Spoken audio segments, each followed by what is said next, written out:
వరకు పిల్లరా మనం నేర్చుకుని ఉన్నాము. మొట్టమొదటి ఒకసారి జ్ఞాపకం చేసి తర్వాత నేను మరి కొనసాగించాలని ఆశపడుతున్నాను.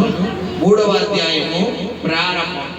నా కుమారుడా నా ఉపదేశమును మరువకుము. నేను మీకు తెలియపరిచాను.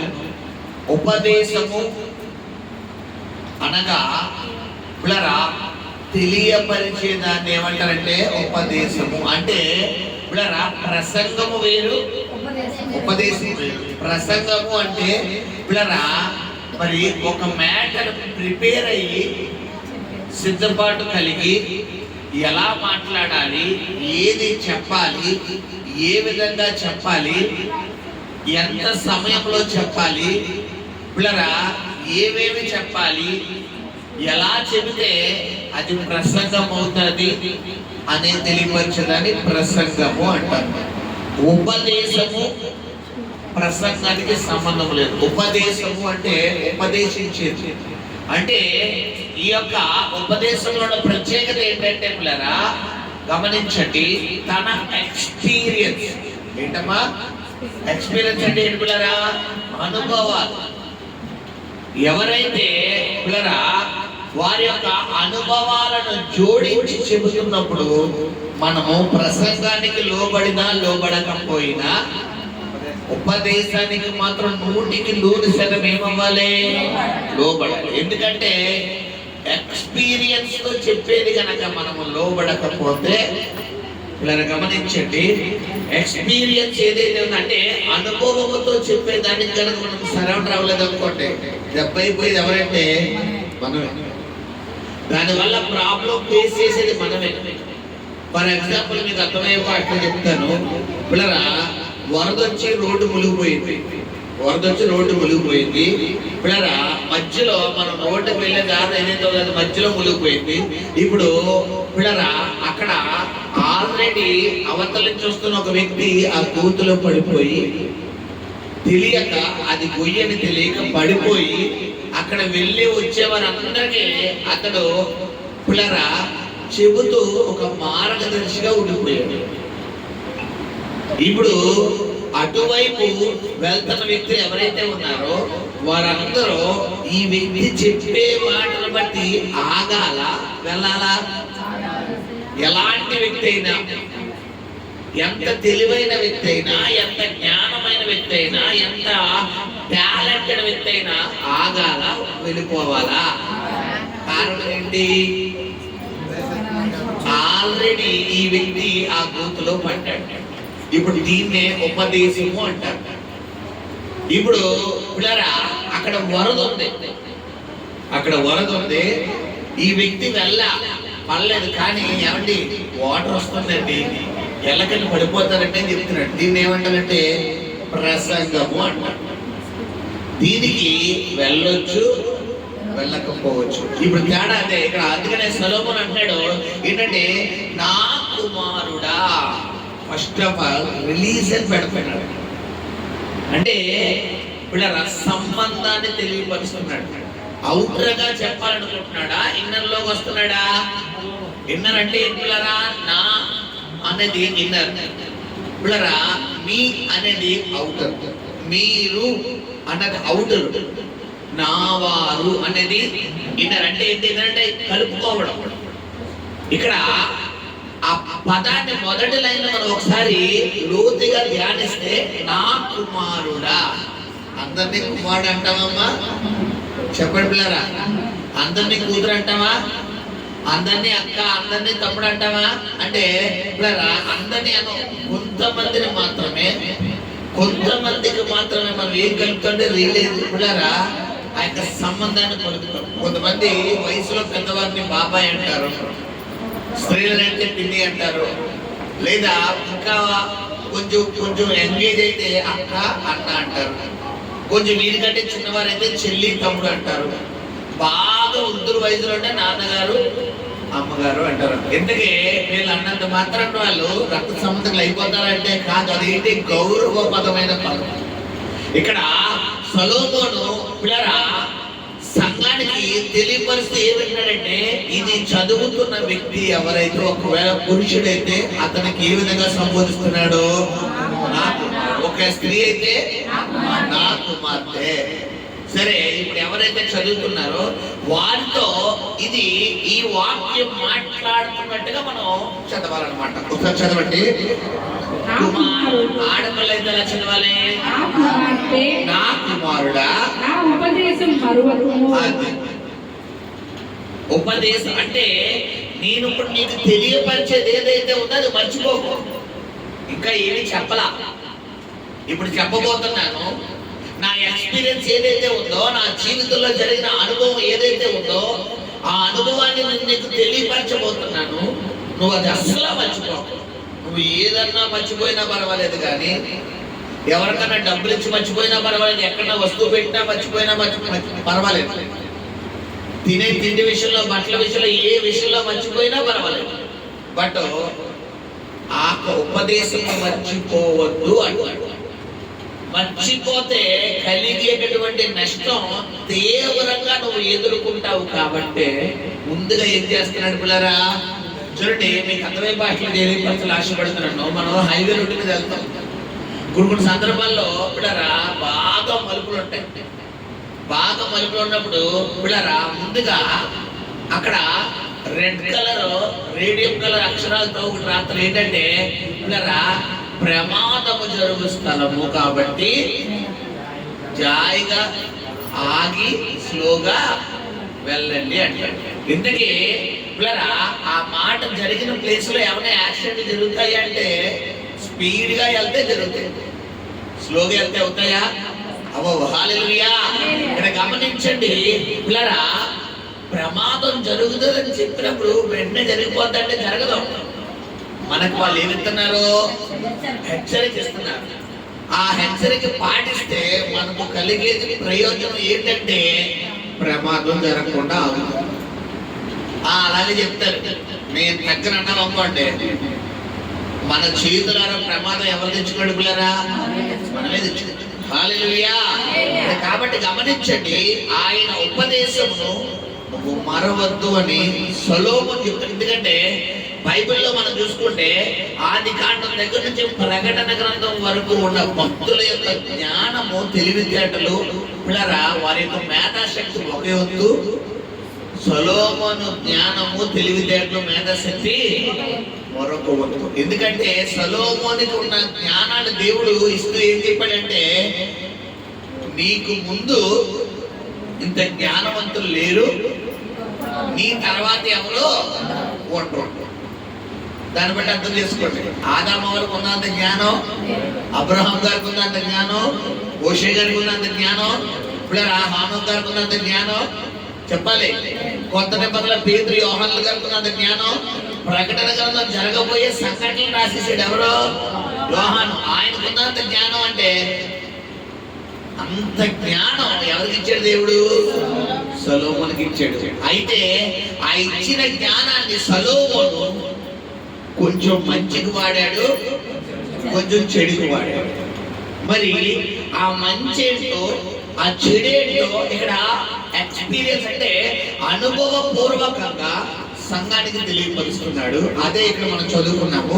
మొట్టమొదటిగా ఉపదేశం మరొకము, రెండోది ఏంటంట ఇక్కడ నా దగ్గర ఎవరి ప్లేస్ పెట్టాలంటే దేవుడి ప్లేస్ పెట్టాలి. ఇందాక నా దగ్గర నీ ప్లేస్ పెట్టుకున్నావు, ఇక్కడ నా దగ్గర ఎవరి ప్లేస్ పెట్టాలి? నీ ప్లేస్ పెట్టకూడదు. నీ ఆజ్ఞ అంటే నీ ఆజ్ఞలా, నీ ఇంటమ్మ నీ ఆజ్ఞలో పచ్చి ఎవరు చెప్పండి. ఇక్కడ నా దగ్గర ఎవరు పెట్టాలి? దేవుడి ఆజ్ఞ. దేవుడి ఆజ్ఞలు ఏం చేయకూడదు? హృదయపూర్వకంగా. ఆ ఆజ్ఞల గురించి కూడా నేను ఆ రోజు అక్కడ ఆగిపోయాను. పదార్థాలు ఇక్కడే మీ చేత చదివించి ఒక్కోటి వివరించాడు. గుర్తుందా మీకు? ఇప్పుడు గుర్తుకొచ్చిందా? హల్లెలూయా. ఇక్కడ గమనించండి, నా ఆజ్ఞలంటే దేవుడి ఆజ్ఞలను హృదయపూర్వకంగా. ఈ మాట మీరు హైలైట్ చేసుకోండి.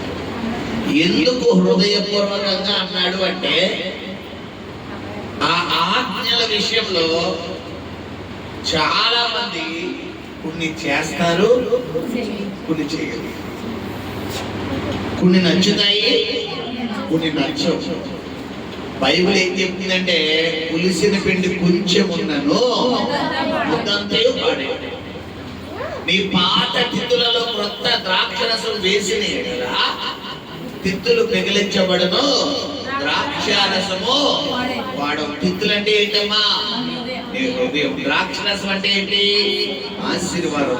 ఈ పాత హృదయములో కనుక నువ్వు పాత హృదయాన్ని కనుక శుద్ధి చేసుకోకుండా, ఆయన రక్తముతో నువ్వు కడుక్కోకుండా, నీవు గనక ప్రభు సన్నిధిలో వీటిని శుద్ధి చేసుకోకుండా గనక క్రొత్త ఆశీర్వాదాలు నువ్వు అడిగినప్పుడు, ఒకవేళ ఆ క్రొత్త ద్రాక్షరసం నువ్వు అడిగి గోజాడ ప్రభువా నాకు ఇవి నాయన, నువ్వు లేకపోతే నేను చచ్చిపోతాను, నాకు అలా అయిపోతాను, ఎలా అయిపోతాను, నాకు ఇవి ఇవి ఇవి ఇవి అని క్వాలిటీ అడిగినప్పుడు ఇచ్చేయడానికి ఆ కొత్త ద్రాక్షరసం పాత తిత్తులు వేయగానే తిత్తులు పెగిలించబడతాయి, ద్రాక్షరసము పాడైపోయి. మీకు అర్థమయ్యే పాటలు చెప్తే నిన్నటి పాలున్నాయి, పాలబ్బాయి ఇచ్చాడు, ఏమంటే పాలు అన్నాడు. ఇప్పుడు ఫ్రెష్ గా ఒక గిన్నె, కడిగిన గిన్నె మళ్ళా ఇంకోసారి వాటర్ తో అలా లైట్ గా వాష్ చేసి తీసుకెళ్తావా? నిన్నటి పాలులోనే ఎత్తుకెళ్ళిపోతావా? అదేంటి నిన్నటి పాలు ఉన్నాయి కదా, ఆ పాలు ఈ పాలు కలిపించు కదా అంటే కాంప్రమైజ్ అవుతాయి. పాల్లో పాలు, ఫ్రెష్ పాల్లో ఫ్రెష్ పాలే. పిల్లరా, ఒకవేళ టీ కాసే టైంలో, కాఫీ కాసే టైంలో ఒకవేళ రెండు మిక్స్ చేస్తామేమో, కానీ పచ్చి పాలు కాసిన పాల్లో మాత్రం కలుపుతామా అంటే అవి ఇరిగిపోతాయో లేదో తర్వాత విషయం. కానీ 99% మనం ఏం చేయవమ్మా, అది చెయ్యం. ఇక్కడ గమనించండి, మరి ఒక పాల విషయంలో ఈ రోజు నుండి రేపు పొద్దున్న పోయే పాల విషయంలోనే అంత శ్రద్ధ తీసుకుంటే, మరి దేవుడు నీకు ఇచ్చే ఆశీర్వాదాల విషయంలో దేవుడు ఇంకెంత శ్రద్ధ తీసుకుంటాడు. కాబట్టి దీన్ని ఏం చేయాలమ్మా, మనం ఆలోచించాలి. నువ్వు దేవుడి దగ్గరికి వెళ్ళేటప్పుడు, దేవుడిని ఆశీర్వదించుదేవా, నన్ను దీవించుదేవా అని అడిగేటప్పుడు నీ హృదయం సరిగ్గా ఉందా లేదా అని ముందు ఫస్ట్ ఆఫ్ ఆల్ ఎవరు సరి చేసుకోవాలి? మనం సరి చేసుకోవాలి. ఎవరైనా ఒక వైట్ వస్త్రం మనకు ఉచితంగా ఇస్తున్నారు అన్నప్పుడు, పిల్లరా మరి అసలు చేతులు చాపమని చేతిలో పెడతానన్నప్పుడు చేతులు ఎలా ఉండాలి? శుభ్రంగా ఉండాలి. ఒకవేళ చేతులు మురిగ్గా ఉన్నాయనుకోండి, ఉచితంగా ఇచ్చేదాన్ని ఎవడైనా మనసు అంగీకరించాలకి ముందు ఏం చేస్తారు? ముందే చేతులు శుద్ధి చేసుకుని రామ్మ అంటారు. ఉచితమే, రూపాయి కట్టక్కర్లేదు, ఉచితంగానే ఇస్తారు. కానీ నీ చేతుల్లో పెట్టిన చేతులు ఎలా ఉండాలి పిల్లరా?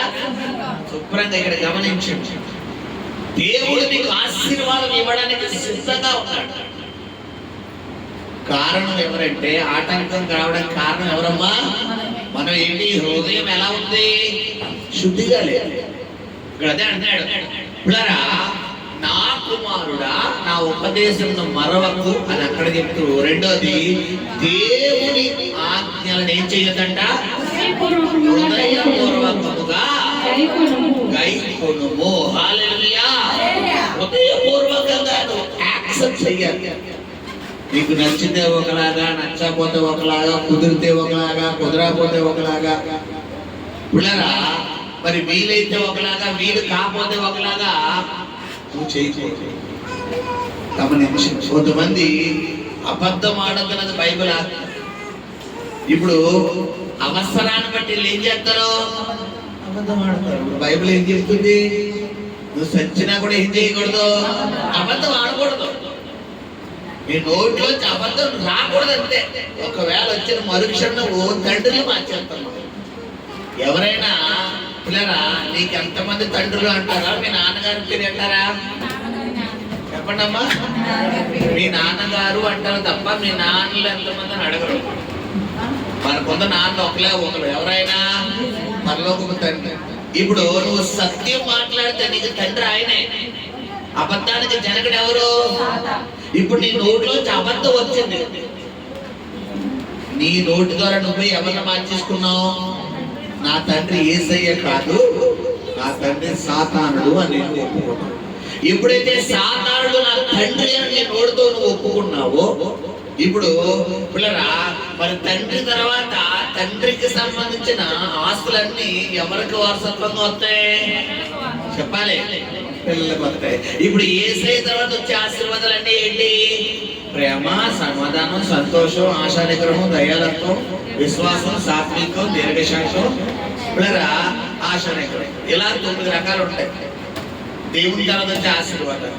మరి పిల్లరా సాతాను తండ్రిగా చేసుకుంటూ వచ్చే ఆశీర్వాదాలు ఇంటికి డబ్బులు ఉంటాయి. 1 కాదు 2 కాదు 15 ఉన్నాయి. ఏంటి పిల్లరా చెప్పాలి?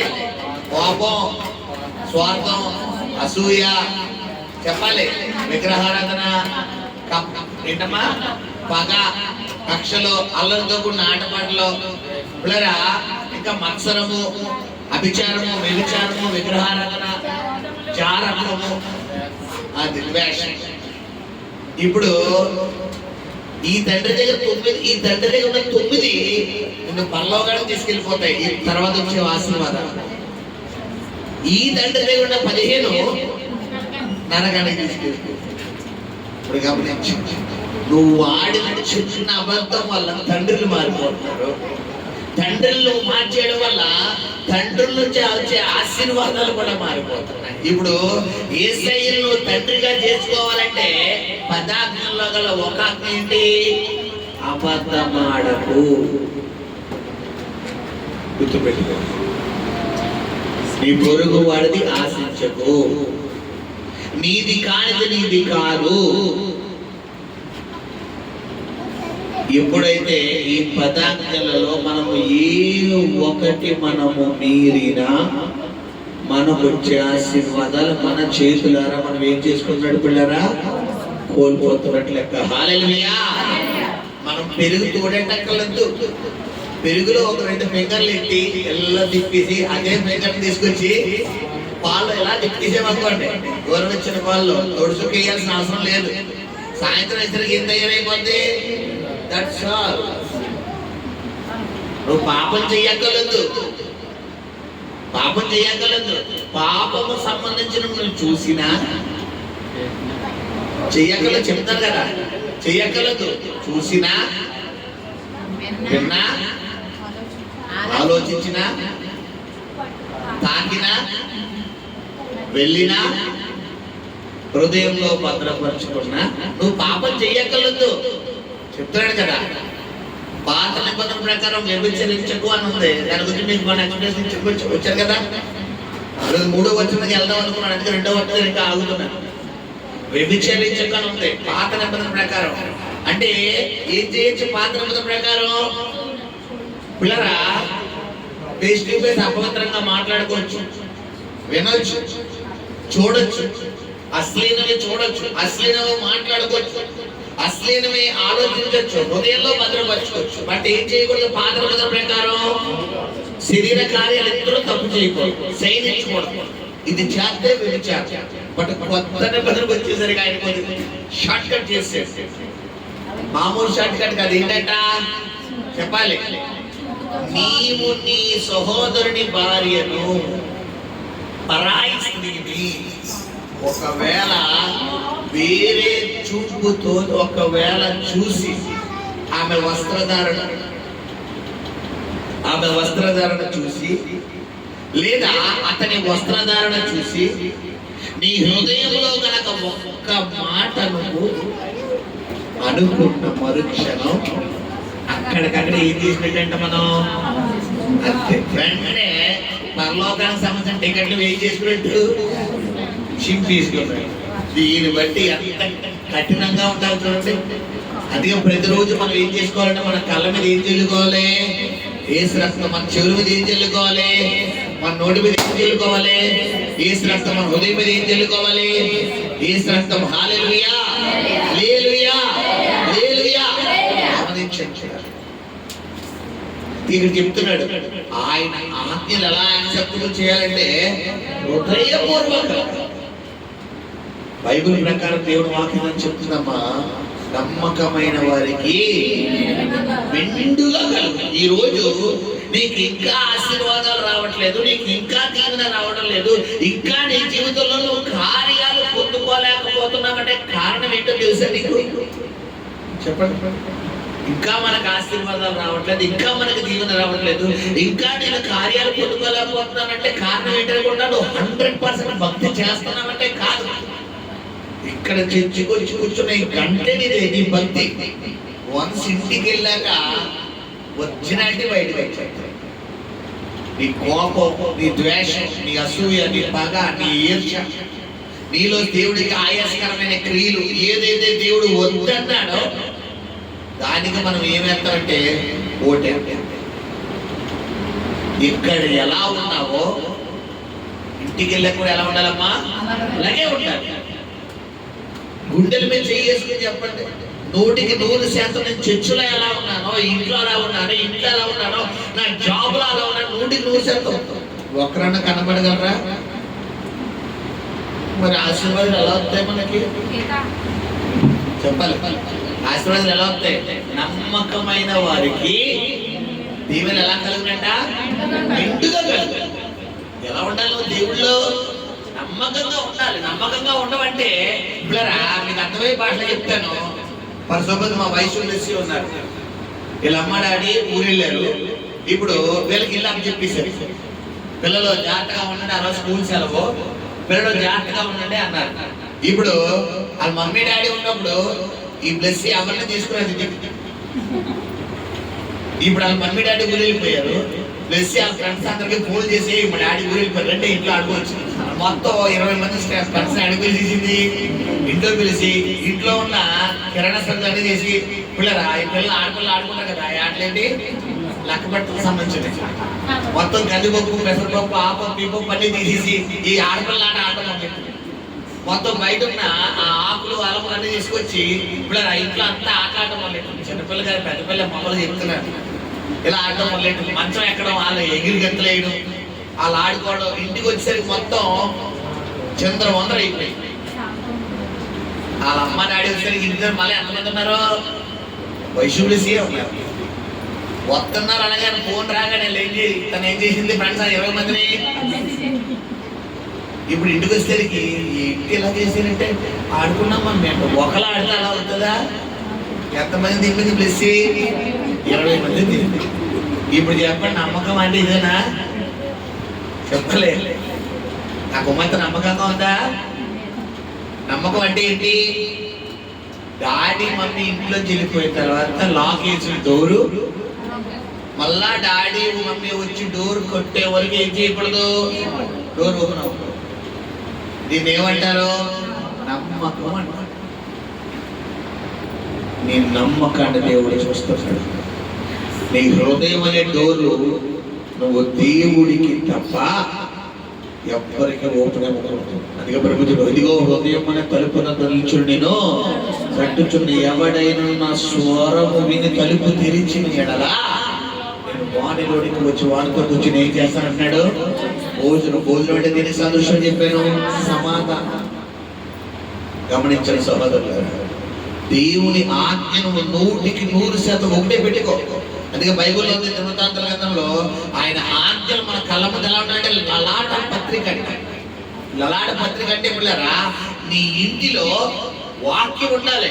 నీ బెడ్రూమ్ కి సంబంధించిన బెడ్రూమ్ వాక్యాలు. అది గమనించండి. ఆ గది, ఈ గది, ఈ గది ఎంట్రన్స్ సహా ఏమిటంటే నేను మొత్తం వాక్యాలు ఎక్కడ ఫ్రేమ్ పెట్టేనా? దేవుడికి సంబంధించిన ఫ్రేమ్ ఎక్కడైనా ఉందంటే వాటికి సంబంధించిన సీనరీ ఉంది తప్ప పర్ఫెక్ట్ గా దేవుడు లేదు. దేవుడికి అసలు రూపం లేదు, ఆయన వాక్యమై ఉన్నాడు. నువ్వు ఉదయం లేచి లేవగానే నీ కళ్ళు పిల్లరా వాక్యం మీద పడాలి. చాలా మంది ఇంట్లో పిల్లల ఫోటోలు ఇంటికి ఎదురుకుండా పెట్టుకుంటారు, ఇంటిండా పిల్లల ఫోటోలు పెట్టుకుంటారు. నీకు అంతగా అభిమానం ఎక్కువైపోతే కొంతమంది చనిపోయిన తల్లిదండ్రుల ఫోటోలు ఇంటికి ఎదురుకుండా పెట్టుకుంటారు. అది కూడా తప్పు, చాలా పొరపాటు. నీకు అంతగా అభిమానం ఉంటే మీ తల్లిదండ్రులు కూడా పక్కన పెట్టు. కొంతమంది దేవుడి మందిరంలో పిల్లలు ఏదైతే సంబంధించిందో ఆ మందిరం పక్కన ఆ దేవుడు వాక్యం పక్కన ఎవరి ఫోటో కూడా పెడతారు? చనిపోయిన తల్లిదండ్రుల ఫోటో కూడా పెడతారు. ఆతో పాటు దీంతో కూడా ఆయన కూడా ఇచ్చారు, దైవంగా వారంటారు. చాలా పొరపాటు. నేను తప్ప నీకు వేరొక దేవుడు లేడు. అందుకే చెప్పిన భూమి కింద కానీ, భూమి పైన కానీ, ఆకాశంలో కానీ, నీళ్ళ యందు కానీ, నీటి పైన కానీ పిల్లరా వేరొక రూపంలోనైనను వేరొక పోలికలైనను నువ్వు చేసుకోనకూడదు, ఉండకూడదు అన్నాడు. ఇలాంటి సినిమా చేస్తామనే మనం ముందుగా తెలిసాను. గమనించాను. నీకు ఎంత ప్రేమ ఉన్నా, ఎంత జ్ఞానం, నీకు ఎంత ఇష్టం ఉన్నా, నీ భర్త నీ ప్రాణమైన నీ మనసులో పెట్టుకో కానీ ఫోటో పర్పస్గా ఉండకూడదు.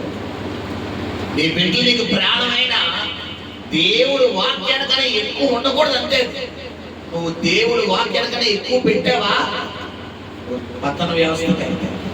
గమని ఎందుకంటే బైబిల్ ఉంది, నాకంటే మీరు ఎవరైనా ఎక్కువగా ప్రేమిస్తే ఇంకెంటారు ఆయన నీకు విరోధం అయిపోతాను అంటున్నాడు. రెండోది వాళ్ళు నీకు ఏం చేస్తాడు, దూరం చేస్తాడు. ఇప్పుడు నువ్వు ప్రేమించే వ్యక్తి నీకు దూరం అవ్వాలా, నీకు దగ్గర అవ్వాలా? నీ దగ్గరే ఉండాలంటే నువ్వేం చేయాలి? ఫస్ట్ ప్లేస్ ఎవరికి ఇవ్వాలి? దేవుడు. అంటే నీ ఇంటి నుండి ఏం పెట్టుకోవాలి? వాక్యం పెట్టుకోవాలి. వాక్యం. నువ్వు ఈ తూర్పు చూసినా, పడమర చూసినా, ఉత్తరం చూసినా, దక్షిణం చూసినా, పైకి చూసినా, కింద చూసినా నీ కళ్ళ ఏముండాలి? వాక్యాలు. ఒకవేళ ఫ్రేమ్స్ కొనుక్కోలేండి అయ్యారు, 1, 3, 4 వందలు ఇలాంటివి కొనుక్కోండి. 30 రూపాయలు మెయిన్ రోడ్లు అమ్ముతాయి. మెయిన్ రోడ్లోని లిటర్ని బ్యాకరీ దాని పక్కన అమ్ముతారు. 1 30 రూపాయలు, 40 రూపాయలు. ఒక 10 కొనుక్కుంటే పిల్లరా 1400 ఈజీగా వేసుకోవచ్చు. చక్కగా బెడ్రూమ్లో కూడా, హాల్లో కూడా, అక్కడ చక్కగా ఇలా బ్లాక్ కలర్ అంటే 30 రూపాయలు. ఇది కొనుక్కుని ఎలా చేసుకుంటే చక్కగా సేంటర్లో మనకి ఒక ఫ్రేమ్ లుక్ వచ్చేస్తుంది. గమనించండి పిల్లరా. హల్లెలూయా. అలాగే నీ ఇంటిని ఎలా చేసుకోవాలంటే వాక్యంతో నింపుకోవాలి. హల్లెలూయా. ఇక్కడ చెప్తాడు, నీ హృదయం పూర్వకంగా ఏం చేయాలంట? ఆయన వాక్, ఆయన ఆజ్ఞలు కైకొనాలి. ఆ తర్వాత ఏంటమ్మా? ఇవి చేయడం వల్ల నీకు కలిగే ప్రయోజనాలు ఏమని చెప్పాడంటే అవి దీర్ఘాయువును, సుఖ జీవితంతో గడుపు సమస్తమును, శాంతిని నీకు ఏం చేస్తుందంట? కలుగ చేయును. హల్లెలూయా. తర్వాత 3వ వచనం, 4వ వచనం, దయను సత్యమును ఎన్నడూను ఈ మాట కోసం ఆగే ఈరోజు ఇది చెబుతామని 30 అరగంట నుంచి ముందుగా బయట అక్కడ ఇంట్రడక్షన్ ఇప్పుడు దాకా. హల్లెలూయా. దయను సత్యమును ఏం చేయనంట? ఈ దయ విషయంలో కొంతమంది పిల్లరా ఓటలు వేస్తారు. తెలుసా మీకు? ఓటలు అంటే తెలుసా మీకు? నీకెంత, నాకెంత, నీకెంత, నాకెంత, నీకు కొంచెం, నాకు కొంచెం. అంటే ఏంటి పిల్లరా? కొంతమంది ఓటలు వేస్తారు. ఉదాహరణకు తల్లిదండ్రులు ఉన్నారనుకోండి, 2 3 పిల్లలు ఉన్నారనుకోండి. ఈ తల్లిదండ్రులు ఏం చేస్తారంటే, ఈ తల్లికేమో పిల్లరా కొడుకు అంటే ఇష్టం, తండ్రికేమో కూతురు అంటే ఇష్టం. ఈ తండ్రి అంటాడు పిల్లరా నా కూతురు నెంబర్ 1 అంటాడు. తల్లి అంటది లేదు లేదు నా కొడుకే నెంబర్ 1 అంటాడు. ఇప్పుడు ఇద్దరు ఎవరికి వచ్చిన వాళ్ళు ఏమ్మా? వాళ్ళిద్దరికి పుట్టినోళ్ళే కదా. ఇప్పుడు ఒకవేళ వీళ్ళకి అలాంటి ఇష్టం ఉంటే ఎక్కడ పెట్టుకోవాలంటే మనసులో పెట్టుకోవాలి. ఓపెన్ హార్ట్గా ఏం చేస్తారు? నీకు నీ కొడుకు ఎక్కువైతే ఇప్పుడు మనకు తెలియకుండానే వాళ్ళిద్దరి మధ్య మనం ఏమేసేస్తున్నాం? బ్యాగ్ వేసేస్తాం. ఇప్పుడు ఈ తల్లి అనుకుంటది పిల్లరా ఈ కొడుకు ఇలాగా ఈ కూతురు అనుకుంటది మా అమ్మ కాదు కానీ మా డాడీ నన్ను బాగా ప్రేమిస్తాడు, మా డాడీని అడగాలి వెళ్ళి. ఈ కొడుకు అనుకుంటాడు మా నాన్న పట్టుకోకూడదు కానీ మా అమ్మను పట్టుకుంటే నాకు పని అయిపోతుంది, అలా అమ్మను పట్టుకుంటాడు. పిల్లరా ఇలాగా కొంతమంది ఏం చేస్తారంటే కొడుకును ఒకలాగా, కూతురు ఒకలాగా. కొంతమందికి ఇంట్లో 2 ఒకటి గట్లా ఉంటాయి. ఎవరో అయితే ఆడపిల్లలో లేదా మగ పిల్లలు. ఈ తండ్రికి పిల్లరా అయితే పెద్ద కూతురు మీద లేదా చిన్న కూతురు మీద, ఈ తల్లికి అయితే పెద్ద కూతురు మీద లేదా చిన్న కూతురు మీద. ఇది కూడా దయ అనేది నీ కడుపును పుట్టిన బిడ్డలు ఇద్దరికీ సమానంగా ఇవ్వాలి. నీకు నచ్చినప్పుడు ఒకలాగా, నచ్చలేనప్పుడు ఒకలాగా, కుదిరినప్పుడు ఒకలాగా, కుదరలేనప్పుడు ఒకలాగా, నీ బుర్ర స్టెబిలిటీగా ఉంటే ఒకలాగా చెప్పాలి. డౌన్ అయిపోతే ఒకలాగా. ఇక్కడ చెప్తాడు దయ్యను సత్యమును ఎన్నడూ నేను ఏం చేయమన్నాడమ్మా? అంటే ఏంటి విడిచుకోనే కంటే మన సపోజ్ నువ్వు వయసు ఉంది, కుమార్తె ఉంది. ఈ కుమార్తె నా కూతురు అనుకోండి. సపోజ్ అవిల చిన్న కూతురు, అవిల ఇద్దరు పెద్ద కూతురు, అవిల చిన్న కూతురు అనుకోండి. ఇప్పుడు ఈ కుమార్తె నీ బిడ్డ మీద నాకు కోపం వచ్చింది ఏదో విషయం. ఈ కుమార్తె అంటే నాకు చాలా ఇష్టం అనుకోండి. ఈ బిడ్డ మీద నాకు ఏమొచ్చింది? కోపం వచ్చింది. ఇప్పుడు బైబిల్ ఇక్కడ ఏం చెప్తుంది? దయను సత్యమును ఎన్నడూ విడిచిపోని ఒకడు. ఇప్పుడు ఈ కుమార్తెకి ఆకలి వేస్తుంది. డాడీ నాకు ఆకలి వేస్తుంది డాడీ, నూడిల్స్ తీసుకురా. ఈ కుమార్తె మీద నాకు ఏముంది? కోపం. మామూలు కోపం ఉందా? నియమించమైన కోపం ఉంది. ఇప్పుడు నేను ఈ వాక్యానికి లోబడే వ్యక్తి అయితే ఏం చేయాలి? ఏం చేయాలి? అంతే. అర్థమేంటి? మూసుకుని అడగగానే తెచ్చిచ్చేయాలి అంతే. నేను తేవాలి. నీకు ఎంత తేవాలి? మాడేమని నా మీద కోపడకూడదు. నేను తేవాలా? నీకు ఎందుకు తేవాలి? నేను నేను అవిలాగే చెప్తాను. అవిలా అడిగింది నన్ను, అవిల వెళ్ళరా ఏం తింటావు? నాకేం వద్దు డాడీ. చెప్పమ్మా నీకు ఏం కావాలంటే. నాకేం వద్దని చెప్పాను. చెప్పు ఏం కావాలి? అక్కడ వయసు వచ్చాడు డాడీ, ఆకులు వేస్తున్నాడు, నూడిల్స్ డాడీ. చెప్పరా అవగాడు, నీకు ఏం కావాలమ్మా?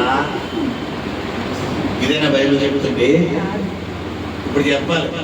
ఈ టైప్ ఆఫ్ మైండ్ సెట్ ఎంతమంది ఉన్నారు ఇక్కడ? చెప్పాలి. ఎవ్వరు చేతులు లేరు. దయ్యా సత్యం ఏం చేయనంటాడంట? ఎన్నడూ నిన్ను విడిచిపోని. నీకు బైబిల్ చెప్తుంది కోపడు కానీ ఇది పాపానికి త్రోవ చూపిస్తుంది. తల్లిదండ్రులుగా బిడ్డల మీద కోపడడం తప్పు కాదు. బిడ్డలుగా తల్లిదండ్రుల మీద కోపడడం తప్పు కాదు. అన్నగా చెల్లి మీద కోపడడం తప్పు కాదు. అక్కగా తమ్ముడి మీద కోపడడం తప్పు కాదు. అన్నయ్యగా అక్కగా చెల్లి మీద, చెల్లిగా అక్క మీద కోపడడం తప్పు కాదు. అత్తగా కోడల మీద, కోడలుగా అత్తగారి మీద, తమ్ముడుగా అన్నయ్య మీద, అన్నయ్యగా తమ్ముడి మీద కోపడడం తప్పు కాదు. ఆ కోపం ఎలా ఉండకూడదంట? పాపముగా. ఇప్పుడు పాపముకి ఏం చేసింది? ఆటోమేటిక్ ఇక్కడ దయ్యను సత్యము ఎన్నడూ విడిచిపోనీకన్నాడు. ఈ కుమార్తె ఏమో అరగంట నుంచి నన్ను బతుకులాడుతుంది. డాడీ పూడిస్తే డాడీ, డాడీ పూడిస్తే డాడీ, డాడీ పూడిస్తే డాడీ. వద్దన్న పిల్లని ఏం చేస్తున్నాను నేను? నీకు ఏం కావాలా? పూడిస్తేనా? బయట ఇస్తేనా? అంతేనా? ఇంతేనా అంటే నాకే వద్దు, కింద తీసుకున్నాడు. ఇప్పుడు ఈ పాప ఏమో ఇంకా అడిగి అడిగి అడిగి తీసుకొచ్చి వెళ్ళి అన్నం పెట్టుకుని తీసి, ఇప్పుడు మరుసటి రోజు కోపం పోయింది. ఈ పాప నిన్న నూడిల్స్ అడిగింది, ఈ రోజు అడగకుండా నూడిల్స్ తీసుకొచ్చాడు. ఏమైందంటే నిన్న కోపంగా ఇవ్వలేదు, ఈ రోజు ప్రేమ ఎలా వచ్చేసింది? అడగకుండానే తనకు వచ్చేసింది. ఇప్పుడు ఇదేనా బైబిల్ చెప్తుంది? నిన్నేమో అడగితే పెట్టలేదు ప్రేమ, ఈ రోజు గుర్తుకొచ్చి నేను కోపంలో ఉన్నప్పుడు అడిగితే ఇవ్వలేదు. వయసు బాధేసింది. సర్లే ఇప్పుడు తెస్తాను అని చెప్పి వద్దు వద్దు వద్దు వద్దు నేను తీసుకొచ్చి వయసు తీసుకో అని చెప్పి, ఇప్పుడు ఈ కుమార్తె తినేస్తుంది కానీ thanks daddy, love you daddy తినేస్తుంది కానీ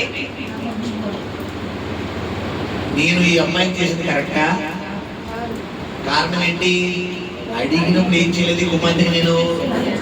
ఇది వాక్యానుసారం అంటే గమనించండి. ఇలాగా మనకు తెలియకుండా పర్ డే ఎన్ని చేస్తున్నాం? గుర్తుపెట్టుకోండి. నీకు ఆశీర్వాదం రాకపోవడానికి కారణం ఎలాంటి మిస్టేక్స్.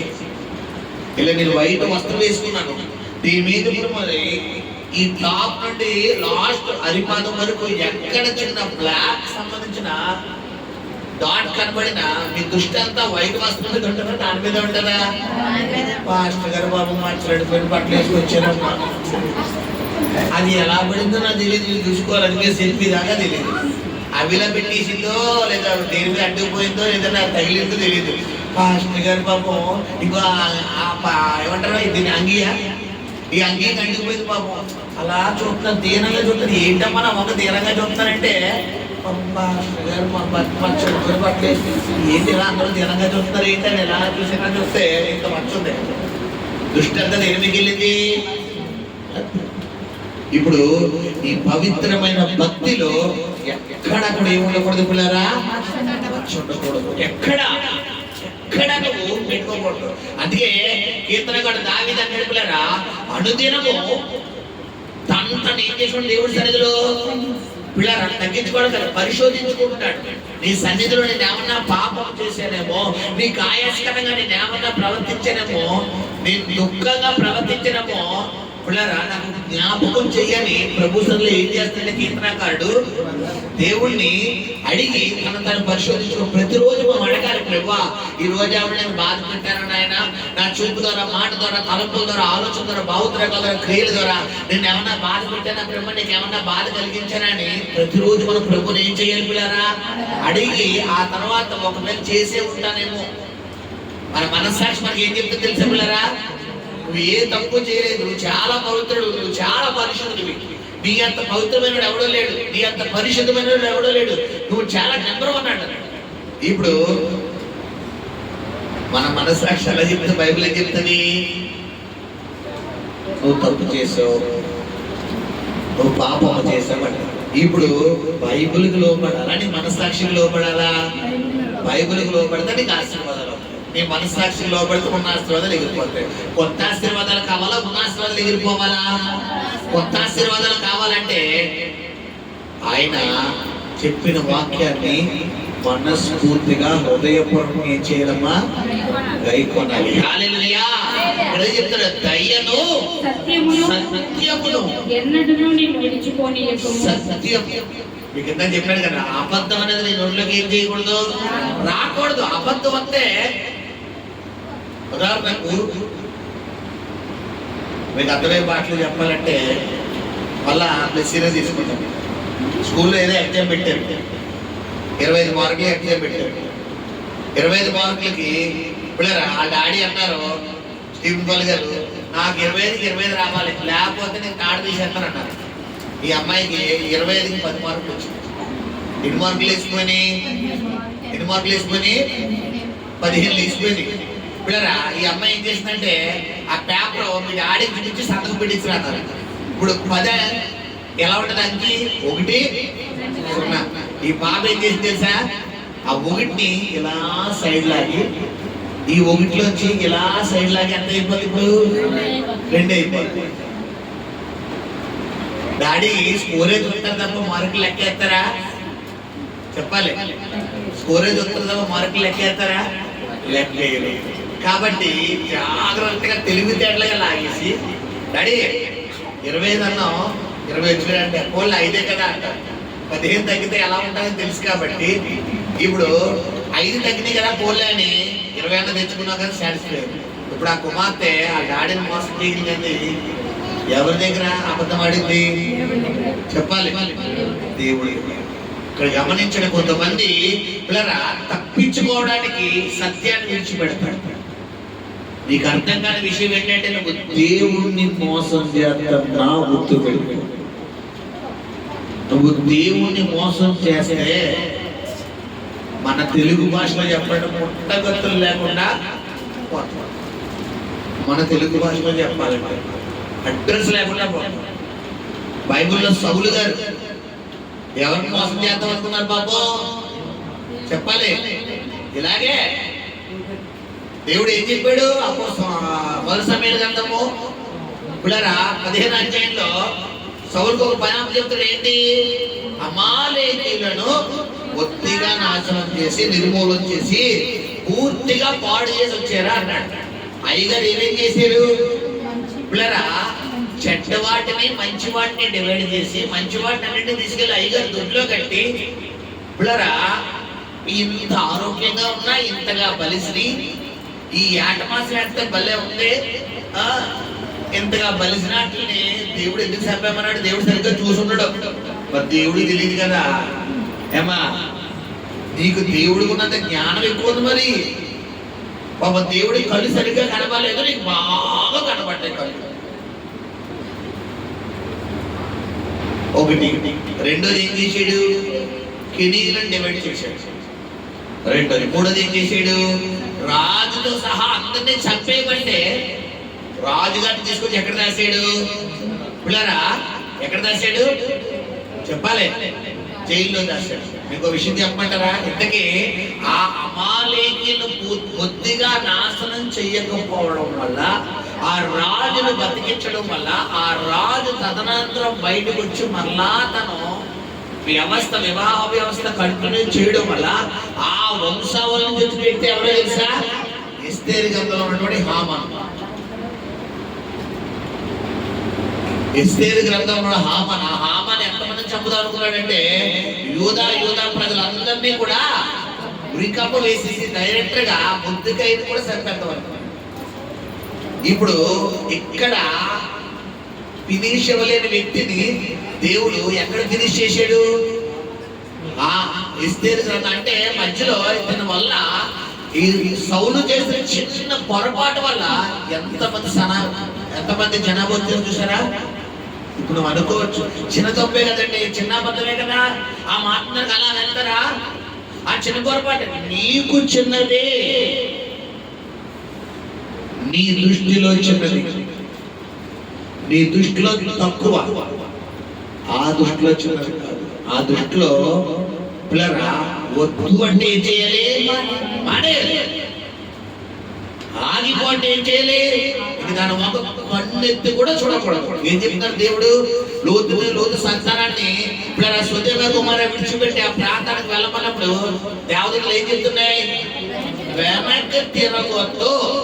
తిరిగిన మరుక్షణం మీరు ఏ కారణం చేతైనా, చరిత్రకారులు చెప్తున్నారు, కొంతమంది ఏమో లోతు పిల్లరా ఆ కార్యాలు విడిచిపెట్టలేక వెనక్కి తిరిగిందని. కానీ విషయం ఏంటంటే లోతుకి కుమార్తెలతో పాటు కుమారులు కూడా ఉన్నారట.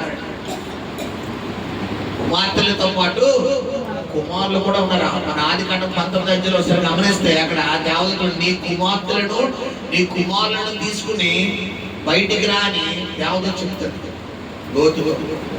అంటే ఈ కుమారులు అప్పుడు ఎందులో కలిసిపోయారు? లోతు కుమారులు ఎందులో కలిసిపోయారు? ఆల్రెడీ ఆ సొదొమ గొమొర్రా పాపలో కలిసిపోయారు. ఇప్పుడు పిల్లరా తండ్రి ఏమో కూతుర్లు ఇద్దరు తీసుకుని వెళ్ళిపోతున్నాడు. ఇక తల్లికి ఎవరి మీద ప్రేమ ఉంటుంది? కొడుకుల మీదే ప్రేమ ఉంటుంది. ఆ కొడుకు మీద ఉన్న ప్రేమతో కొడుకులు ఏమైపోతున్నారు అని చెప్పి ఒక్కసారి వెనక్కి తిరిగిందంటే దెబ్బకి ఏమైపోయింది? దేవుడి విషయంలో వద్దు అన్న మరుక్షణం ఎంత రక్త సంబంధం ఏం చేయలేగా వదిలేసుకోవాలి. ఎంత ప్రాణబంధమైన వదిలేసుకోవాలి.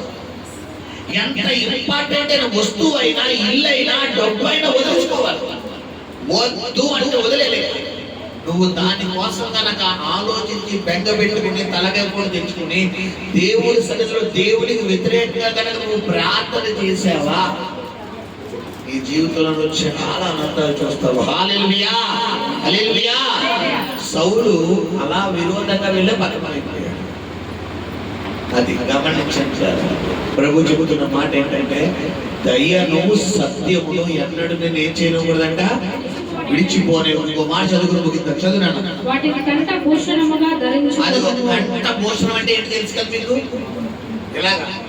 ఇలా ఉంటది. మనం పెట్టిన ఆరాలు కాదు. చూడండి, ఇదివరకు పిల్లరా మరి రాజులు ధరించేవారు ఈ కంఠను. చేతికి ఏదైతే ఈ కంకణం ఉంటుందో పిల్లరా బ్రాస్లెట్ లో ఏదైతే ఉంటుందో తెలిసిన చేతికి వేసి చాలా మంది తీసుకుంటారు. కడియం. అలాగే కంఠభూషం అంటే ఏం పిల్లరా? ఇలా ఉంటుంది.